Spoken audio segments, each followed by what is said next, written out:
Itu hadis Abi Sa'id Al-Khudri marfu'an, di mana Rasulullah sallallahu alaihi wasallam bersabda. Abi Sa'id Al-Khudri namanya Malik bin Sinan, seorang sahabi masyhur, salah satu sahabat yang terbanyak meriwayatkan hadis dari Rasulullah sallallahu alaihi wasallam. Ala ukhbirukum bima huwa akhwafu alaikum indi min masih dajjal. Para syurah al-hadis menyebutkan ketika Rasulullah SAW datang memasuki menemui para sahabat, itu sahabat sedang berbincang-bincang tentang kedahsyatan fitnah Masih Dajjal. Dinamakan Masih Dajjal karena salah satu salah satu matanya mamsuh, gitu. Jadi kemarin ribut juga dengan Illuminati ya. Mata Dajjal bukan satu. Dajjal itu matanya dua, cuma satunya rusak. Maka keliru kalau dikatakan bahwa mata satu itu adalah lambang Dajjal. Namanya itu. Bahkan sempat saya dengar juga sedikit ceramahnya itu banyak yang aneh. Bahkan lebih menyentuh ke banyak dan memang kayaknya dai yang memang mazhab-mazhabnya yang memang membenci daulat tauhid, daulat Saudiyah. Kemudian dia takwil hadis-hadis tentang Najd. Dia takwil bahwa Najd itu maksudnya adalah tempat kelahiran Syekh Muhammad Wahab. Kemudian dia menyebutkan bahwa gedung-gedung tinggi ciri-ciri kiamat tidak ada Makkah dan Jeddah. Gedung tinggi bukan Makkah Jeddah juga kok. Di Indonesia banyak juga gedung tinggi, kenapa yang disalahkan Makkah Jeddah, di Amerika di mana-mana. Dan inilah bentuknya ikhwan, bahwa tidak setiap ciri-ciri kiamat itu hal yang dicela. Yang disebut dalam hadis bukan celaan membangun tinggi, dalam hadis yang maksud salah satu ciri hari kiamat. Karena tidak setiap ciri kiamat itu hal yang dicela. Ciri kiamat namanya telah diutus Nabi SAW, dibukanya Baitul Maqdis. Itu kan ciri kiamat. Jadi tidak semua ciri kiamat berarti itu adalah hal yang dicela. Jadi nggak ada ulama mengambil faedah dari hadis itu larangan membangun bangunan tinggi. Nah itulah anak katakan kepada antum. Jadi belajar itu penting banget.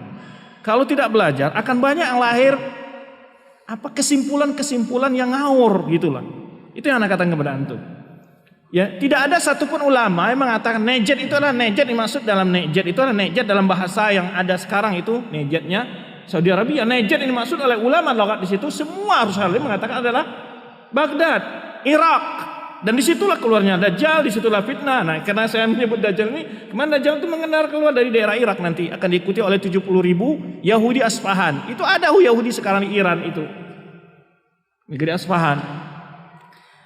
Nah, itulah pentingnya belajar. Saya geli sekali ya melihat dia menerangkan gitu, geli sekali gitu. Dia menyimpulkan berbagai pembahasan yang ngawur sekali pembahasannya.